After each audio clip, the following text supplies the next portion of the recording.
Argentina জেনে গেছে world কাপের রাউন্ড অফ 16-এ তাদের প্রতিপক্ষ ইজিপ্ট, অর্থাৎ Mohamed Salah versus Lionel Messi. একটা দুর্দান্ত ধ্রুপদী লড়াই, মানে বলে না বিশ্বকাপের ম্যাচ হলে ধ্রুপদী শব্দটা আমরা হয়তো প্রাত্যহিক জীবনে ব্যবহার করি না, কিন্তু এটা একটা কোট আন কোট ধ্রুপদী লড়াই তো হওয়ার কথা।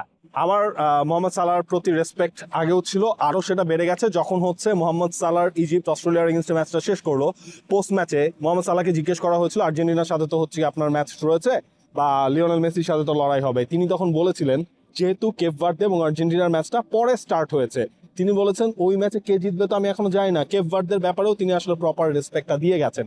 সুতরাং কেপ ভার্দে ম্যাচের পর যেমন পুরো বিশ্বের রেসপেক্টটা আদায় করে নিয়েছে, ম্যাচের আগে সালাহ তিনিও তার জায়গা থেকে স্পোর্টসম্যানশিপের জায়গা থেকে একটা পারফেক্ট এক্সাম্পলও কিন্তু তিনি সেট করলেন। ফুটবলে যে কোনো দিন যে কোনো কিছুই হতে পারে, সেটা অলমোস্ট কেপ ভার্দে ঘটিয়েই দিয়েছিল। আর্জেন্টিনা লাকি আবারও বলছি, তারা ওই যাত্রায় বেঁচে গেছে যেভাবে আসলে বেঁচে গেছে ইজিপ্ট, যেভাবে বেঁচে গেছে মোহাম্মদ সালাহর নতুন করে বিশ্বকাপের আরো দূর নিজেদেরকে এগিয়ে নেওয়ার স্বপ্নটাও।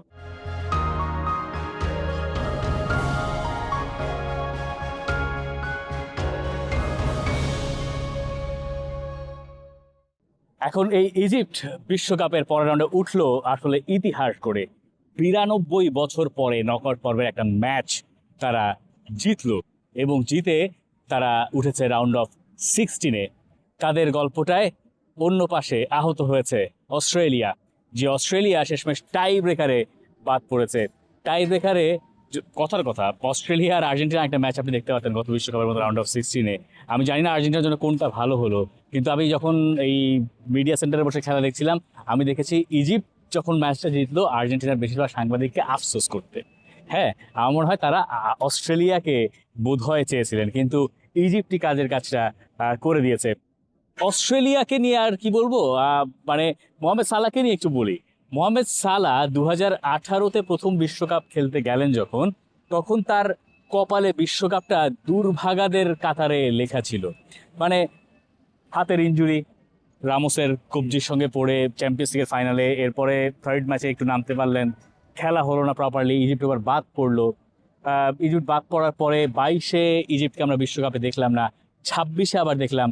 26-এ তারা নকআউট ফেজে উঠলো, নকআউট ফেজের একটা রাউন্ড তারা পার হলো। মোহাম্মদ সালাহরও তো শেষ বিশ্বকাপ, মোহাম্মদ সালাহ তো ইজিপশিয়ান কিং, মোহাম্মদ সালাহ তো ফুটবলের আমাদের সময়কালের অন্যতম সেরা ফুটবলার। তিনিও what ever the result is, ধরেন পরের রাউন্ডে যাক বা না থাকুক, গ্র্যান্ড স্ট্যান্ড ফিনিশটা উনিও পাচ্ছেন, এটা তিনি ডিজার্ভ করতেন। এই ওয়ার্ল্ড কাপেও কিন্তু মোহাম্মদ সালাহকে ইনজুরি নিয়ে প্রতিনিয়ত ডিল করতে হয়েছে। এই ম্যাচের আগে খুব বেশি সময় তিনি প্র্যাকটিসও করতে পারেন নাই। মোহাম্মদ সালাহ আজকে কিন্তু ফুল মিনিটস তিনি খেলেন, এবং মোহাম্মদ সালাহর কাছ থেকে আমরা কি দেখেছি আজকে, তিনি যখন ইজিপ্টের হয়ে পেনাল্টিটা নিচ্ছিলেন, তিনি পানেনকা ট্রাই করেছেন ওই মোমেন্টে পানেনকা দিয়ে তিনি গোলটা আলটিমেটলি করতেও পেরেছে। ইজিপ্ট চারটাই তারা স্পট অন করেছে, সে কারণে ইজিপ্ট পৌঁছে গেছে রাউন্ড অফ 16-এ। বাট এই ম্যাচেরও কিন্তু গল্পের আসলে অভাব ছিল না। যখন টাই ব্রেকারে যাচ্ছে এই ম্যাচ, তখন অস্ট্রেলিয়া কি করলো, অস্ট্রেলিয়া তাদের গোলকিপারটা চেঞ্জ করলো। 2014 সালের ঘটনা মনে আছে, নেদারল্যান্ডসের সেই ম্যাচটা টিম ক্রুয়েল পরে নামলেন কোস্টারিকার এগেইনস্টে, সেই ম্যাচটা আজকেও কিন্তু তাই হয়েছে। টিম ক্রুয়েল নেমে পরে ওই ম্যাচটা জিতিয়ে দিয়েছিলেন, পরে গিয়ে আর্জেন্টিনার সঙ্গে আর টিম ক্রুয়েল নামেন নাই, সিলেসন ছিলেন, সিলেসনকে টপকে আর্জেন্টিনা চলে গেছিল বিশ্বকাপ ফাইনালে। এবং আজকের ম্যাচেও কিন্তু পিচের জায়গায় ম্যাট রায়ান তিনি মাঠে নেমেছিলেন পেনাল্টি শুট আউটে ঠিক আগে, বাট আলটিমেটলি কোনো কাজ কিন্তু হয় নাই।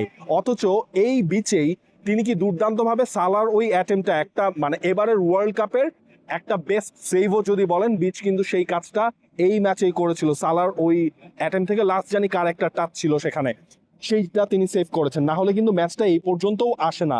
এবং আজকের ম্যাচে আপনি হানির কথা চিন্তা করেন, হানির কতটা ব্যাড লাক, তিনি আজকের ম্যাচে ওন গোল করেছেন এবং ওয়ার্ল্ড কাপের হিস্ট্রিতে কখনো হয়নি। মানে ইজিপ্ট যে একটা গোল কনসিড করলো, সেটা ছিল হচ্ছে হানির ওন গোল। এই হানি এর আগেও এবারের আসলে একটা ওন গোল করেছেন, আজকের ম্যাচেও করলো, কিন্তু এই হানির কিন্তু মাঠেই থাকার কথা ছিল না। তার ঠিক 1 মিনিট আগে তিনি হচ্ছে গিয়ে আপনার অজ্ঞান হয়ে গিয়েছিলেন অলমোস্ট। সেখান থেকে তাকে যখন মাঠে রাখা হলো প্রাইমারি ট্রিটমেন্টের পরপরে কিন্তু অস্ট্রেলিয়া আসলে সেই গোলটা শোধ দিয়ে দিল। এবং মানে সালারা চলে যাবেন, মারমুশরা এই দলটাকে টানবেন। বাট মারমুশের সাথে আমার মনে হচ্ছে এবারের ওয়ার্ল্ড কাপে ইজিপ্টের আরো একটা ফুটবলারের উত্থান হয়েছে, সেটা হচ্ছে এই ম্যাচে যিনি গোল করেছেন আসুর। তিনি আজকেও গোল করলেন, তার এবারের ওয়ার্ল্ড কাপে 2টা গোল হয়ে গেল। এবং তার সবচেয়ে যেটা প্লাস পয়েন্ট, তাকে কিন্তু তাদের কোচ, ইজিপশিয়ান কোচ, তিনি 4 দিন 4টা পজিশনে খেলিয়েছেন এবং প্রতিটা পজিশন থেকে তিনি তার কাজটা আসলে ঠিকঠাক ভাবে করে যাচ্ছেন। হু নোজ আর্জেন্টিনার এগেইনস্টে ম্যাচে তার নতুন পজিশন কি হয়, নতুন কিভাবে আর্জেন্টিনাকে এই ইজিপ্ট চ্যালেঞ্জ জানায়। ইজিপ্ট আর্জেন্টিনাকে চ্যালেঞ্জ জানাবে উইং দিয়ে, এই ব্যাপারে আপনি নিশ্চিত থাকতে পারেন। স্পিডি এবং ফাস্ট উইঙ্গার আছে ইজিপ্টে, এবং এইটাই আর্জেন্টিনা দুশ্চিন্তার কারণ। কারণ আর্জেন্টিনার উইংগুলো, ফুল ব্যাকরা আসলে ডিফেন্ডিংয়ে খাবি খেয়েছেন এই বিশ্বকাপ জুড়েই আমার কাছে মনে হচ্ছে, স্পেশালি কেইপারদের সঙ্গে এই ম্যাচটায়। তাহলে বুঝতেই পারছেন যে ওই ম্যাচের আসল লড়াইটা কোন দিক দিয়ে হবে বা কোন দিকে হতে পারে। ইজিপ্ট তাই আর্জেন্টিনার জন্য কম্পারেটিভলি আরও শক্ত প্রতিপক্ষ। অস্ট্রেলিয়া বাদ পড়লো কি করে? অস্ট্রেলিয়া বাদ পড়লো আমার মনে হয় বোকামির কারণে। অস্ট্রেলিয়ার টাই ব্রেকারে কেন কারা কিক নিতে আসলেন আর কেন এক্সপিরিয়েন্স ফুটবলাররা কিক নিতে আসলেন না, আমি ওই 18 বছর বয়সী ফুটবলারটার নামটা এই মুহূর্তে আমার মনে পড়ছে না।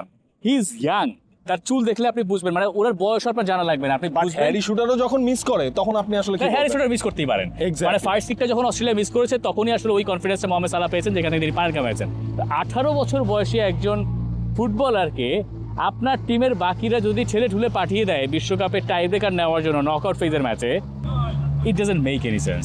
এই জন্যই হচ্ছে ওই জার্মানির ম্যাচের সময় শেষ পর্যন্ত যে কথাটা উঠলো, জার্মানির কিকের সময় কোনো সিনিয়র ফুটবলার সেটা নিতে চাচ্ছিলেন না, কিন্তু জোনাথন টা তো সিনিয়র ফুটবলার, ধরেন অন্যরাও কিন্তু নিতে চায় না। গোরেৎকা নেন নাই, গোরেৎকা নেন নাই দেখে জোনাথনটা ওখানে গেছেন, কিন্তু আপনি 18 বছর বয়সী একজন ফুটবলারকে আপনি এই রিস্ক নিতে আসলে পাঠান কি করে? আনলেস নিজ থেকে বলে যে না আমি পেনাল্টি কিক নিতে চাই, আমাকে নিতে দাও। আর ম্যাথু রায়ানের যে ব্যাপারটা বললেন, ম্যাথু রায়ান তো অস্ট্রেলিয়ার এক্সপেরিয়েন্স ক্যাম্পেইনার, এই কারণে সম্ভবত ম্যাথু রায়ানকে পরে নামানো হয়েছিল। সিদ্ধান্তটা যদিও কাজে দেয় না, এখন টাই ব্রেকারে গোলকিপার পরিবর্তন সিদ্ধান্ত অনেক সময় কাজে দেয়, কাজে দিলে আপনি জয়ী, না দিলে নাই। ম্যাথুরান কই খেলে? স্প্যানিশ লা লিগায়, রাইট? সেই জায়গায় আমরা একটা জিনিসও কিন্তু দেখলাম যে যখন রায়ানকে নামানো হলো, ওই পেনাল্টি শুট আউটের আগের যেই মোমেন্টটা, তখন ইজিপ্টের যেই টেকনিক্যাল বেঞ্চ তারা কিন্তু হচ্ছে গিয়ে লা লিগার ম্যাচ ইনস্ট্যান্ট হচ্ছে গিয়ে তারা সেই রেকর্ডগুলো বের করে দেখাচ্ছে যে রায়ানের মুভমেন্ট কোন দিকে কি হয়, কিভাবে রায়ানকে বিট করা যায় বা রায়ান কিভাবে বিচেন হয়েছে লা লিগায়। আলটিমেটলি ইজিপ্ট হচ্ছে গিয়ে তার পুরোটাই ফায়দাটা তারা তুললো।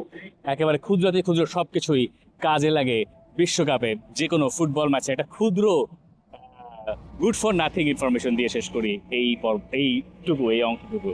অস্ট্রেলিয়ার বিশ্বকাপ যাত্রা এখানে শেষ হলো। অস্ট্রেলিয়ার বিশ্বকাপ যাত্রা শুরু হয়েছিল বাংলাদেশের সঙ্গে ম্যাচ দিয়ে। বাংলাদেশের সঙ্গে ম্যাথু রায়ান ছিলেন। 7-0 গোলে বাংলাদেশ যে ম্যাচে হেরেছিল মেলবোর্নে, সেটা দিয়ে ওয়ার্ল্ড কাপ কোয়ালিফাই শুরু হয়েছিল অস্ট্রেলিয়ার, এবং শেষটা হলো এই জায়গাতে, শেষ করলো ইজিপ্টের কাছে তারা হেরে। For more updates, subscribe to our YouTube channel and click on the bell icon. Follow us on Facebook and Instagram. Download T-Sports app to enjoy exciting games and highlights. Visit tsports.com.